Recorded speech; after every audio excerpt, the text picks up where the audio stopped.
Alright, so there was some new tech found, which basically lets us detect bastions through walls using the F3 entity counter, which is shown up here at the top left, the E.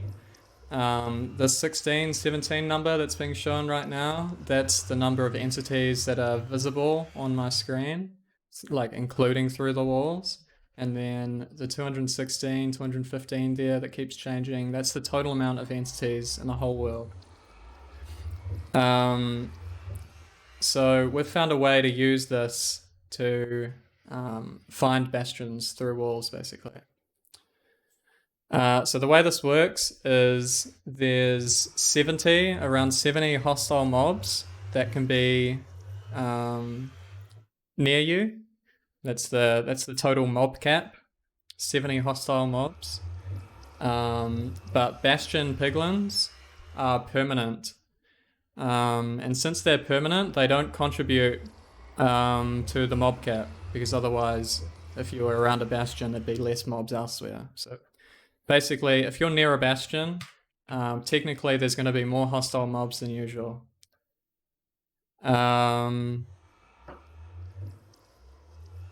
So, like I said before, the entity counter is based on your current resolution. So a way we can decrease our resolution easily is by dropping our FOV down to 30. You can see now that the entity counter is only down to 3, whereas previously it was at 19. So it's a good way of honing down on exactly where the bastion is. We can kind of look around randomly and look at the number go up, but it's going to be more precise if we drop our FOV down to 30. So how it really works is if there's a spike in entities up here, right now it's around 18, 20. If I turn around, it spikes up all the way up to 94. Now, there can only be 70 hostile mobs. And in the nether, the only non-hostile mob that I can think of is the Strider. So clearly there's a lot of mobs over here, which is a strong indication that there's going to be a bastion through this wall. So if I drop my FOV here, looking over here, it's around 2, 6, 5. Again, we're looking at the top left at the E. The first number is the amount of entities shown in my resolution. So it's around 2. It spikes up suddenly to 26, and the further we get over here, it's at 70. So somehow there's an entire mob cap specifically in this one area on my screen, which is very suspicious and indicates that there's likely a bastion through this wall. If we look elsewhere, it drops down again. And sure enough, if I raise my FOV again, I guess we could look at the exact angle. Where was the 70 at? 74 here. My exact angle is negative 67.5. If we were to take a pickaxe through this wall, we would find a bastion. Obviously the reason being that there's a lot of hoglins in here. There's a lot of piglins walking around, especially when you get into these areas. A lot of piglins around. I've only used this a little bit. Dowski's used it quite a lot already. These two seeds are seeds that Dowski has used this strategy to his advantage already. So this is a site that a lot of speedrunners will be quite used to seeing. Spawning inside a wall with nothing to help you at all. Now if we open F3, looking over here, there's an entire mob cap over here. There's around 61 to 67. If I turn around, it drops it down to around 40 over here. 60 and 40 does not add up to 70, meaning that there is a bastion nearby. So we look over here, it's around 37 over there, which is quite high. But if I look over here, why is it not working? Or maybe this is where the bastion is. Is this where the bastion is? At negative 8.8? It's not. Oh, it is. I lost my bearings in my own world. I did scout this world, but I thought the bastion was on the opposite direction. But sure enough, here's the bastion. Even though I scouted the world, the E counter knows where the bastion is better than I did. These are kind of niche ideas, I'd say. I'm sure a lot of people will be thinking that's not very useful in a real run. Since, you know, if you have to dig through a wall, it's probably not going to be a very fast run. So in this case, spawning in, entity counter, it's around 13 around here. Goes up to 38 over here. It's actually like 60 over here, but that's because I'm using quite a large FOV. And it drops off kind of normally over here. If we drop down to 30 FOV, it all looks kind of normal. It's quite high over here. There's around 24, 25 mobs. There's nothing over here at all. It's around 20 here. So I mean, it was around 25 over here, but not a strong indication of a bastion.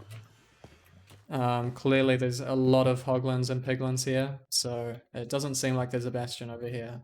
But if we were to run over here, which is what I did in my run, you can actually see the entity counter climb quite a bit. So I'm running over here, it's 56 right now, 60, just fell down a ravine. Somehow there's 60 mobs over here, and if I look over here, where there's just a lava sea, I'll probably be able to see I can see the bastion, it's planar fog, but if I drop my FOV down to 30, there's around 35 mobs over here, which is far more than any other direction, which is something of an indicator that there was a bastion through the wall. I think in the real run, I climbed this hill or something. Once I got to this area, I think I started looking for the bastion, and it said 35 through this wall. Looking back at spawn, it was around 20, but yeah, 35 through this wall. So I ran around that hill and found this bastion. Some of the caveats of this are that bastion piglins, or just mobs in general, are only visible 128 blocks away, maximum. So the reason that over here I'm unable to detect the bastion is because it's too far away. 128 blocks, like this bastion is further than 128 blocks away. So you actually have to be within 128 blocks of the bastion. So that means that we're not going to be able to detect bastions from, you know, across the map 400 blocks away. It only works on bastions that are quite nearby. Another caveat is that when you spawn in, if I just kill everything right now, actually. Eddy type equals player. That should kill everything. Everything that spawns around me. Well, obviously when you spawn in, there's going to be around 70 entities around you. So if we leave that area, if we leave our spawn and then turn around, the entity counter is going to be quite high, which is a false positive of a bastion. You might think, oh, there's so many entities back at spawn. I guess I missed a bastion back at spawn, but it's just because when you spawn in the Nether, there's going to be a whole lot of mobs that spawn around you. But even that can be used to your advantage. If you look behind you and there's, you know, 40 to 50 mobs, and then you look over here and there's also 40 to 50 mobs, there's probably going to be a bastion over here. In this case, it's not the case, but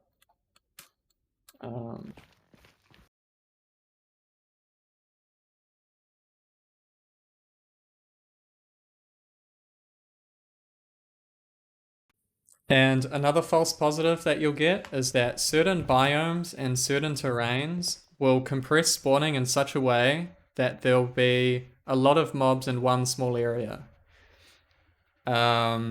So a world like this, the wall spawn that Dowski had, obviously there's not a lot of terrain for mobs to spawn in here. which means that they're going to be compressed to wherever they can spawn. I'm not sure the exact distance that they can spawn. I believe it's 128 blocks. But yeah, if there's only a small area, small valid area for mobs to spawn in, they're gonna spawn like crazy there. They don't have any limitations on the small area that they spawn in. So if there was a small bubble in the nether, that was the only valid spawning space, then it may give you a false positive on a bastion. And that leads into the second topic, which is spawnerless.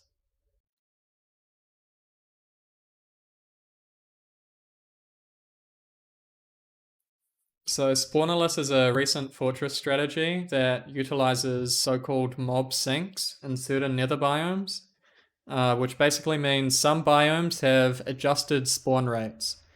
And if a fortress is in one of those biomes, the fortress will have a regular mob cap or a regular spawn rates, whereas the biome will still have its adjusted mob cap. So that means in practice that spawns will be compressed to the fortress. So you might notice in Soul Sand Valleys, there are quite a lot of skeletons often, but not nearly as much as there are piglins in a Crimson Forest. There's usually a lot of piglins in a Crimson Forest, but far less skeletons in a Soul Sand Valley. And that's deliberate game design. Obviously, of course, for the video, I'm unable to find any piglins. But you get what I mean. So that's deliberate game design. They didn't want thousands of skeletons to be spawning all the time in Soul Sand Valleys. You only really see one skeleton every now and again. A ghast also sometimes. And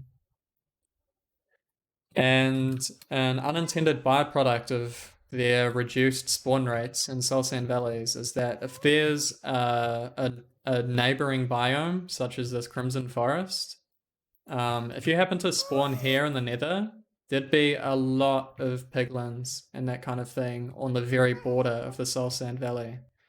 Because they struggle mobs struggle to spawn so much in Soul Sand. They spawn wherever they can, and if they only have this small area to spawn in, they're going to spawn like crazy there. That's also the case for fortresses. So a lot of people are quite familiar with being bombarded with spawns in a Soul Sand Valley, and that's exactly why. Well, there's a good reason for why that happens. And that's because of this reduced spawn rates in Soul Sand Valleys in general. Render distance also helps with compressing spawns inside fortresses. So if I switch to 5 render distance right now, 4 or 5 render distance, there's going to be a lot more spawns nearby. So you can already see there's some mobs spawning over here. There's a blaze up here that wasn't there before. There's a whole lot of blazes here. None of these were here before. There's a blaze there. I'm sure if we go back here, even where I just was, all of these guys have spawned. And that's because they can't spawn anywhere else. Mobs can only spawn in your render distance within 128 blocks, I believe. So they spawn like crazy the way that they are right now. Obviously it's very risky. Not only are there a lot of blazes, but there's also a lot of wither skeletons. There's some kind of methods that have already been developed. Let me just get fire res so I don't get rolled. We'll get some blocks. There's some methods that have already been developed for combating wither skeletons. By placing up 3 blocks like this on the border, it's easy to punch them off. This guy seems to be pretty stuck. Oh, here he comes. It's an easy way to deal with wither skeletons in these areas. There's also another strategy that uses a flint and steel. if I can find some wither skeletons. This'll do.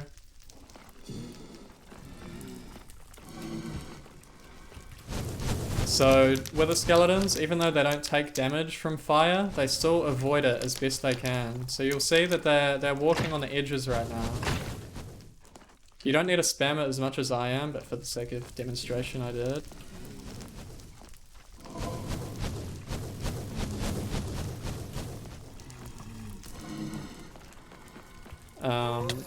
So there's a lot of good ways of dealing with wither skeletons.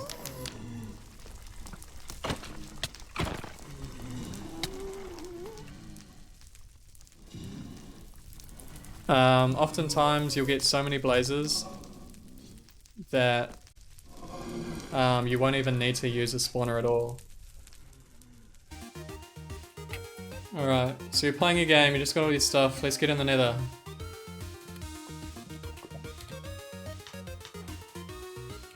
Damn, unfortunately I'm in a wall. This sucks. Unfortunately, there's nowhere for me to go. I'm stuck in a wall. F3. See at the top left, it says E20. If I look around, it's 16 over here. It's like 15 over here. It's like 22 over here. And then boom, it's 94 over here. E is the entity count. That's how many mobs there are. So there's 96 guys over here. And then another thing is that the entity counter is based on your FOV, like your resolution. So if I'm looking around, it's 0 over here. So there's no one over here. And then it's 2, 5, 3, and then boom, 60, 63. There's 63 guys in this screen right here. So now if we, if we had like gold picks or something. Golden pickaxe.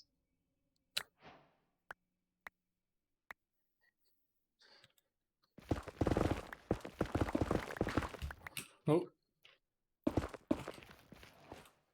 We'll be running through.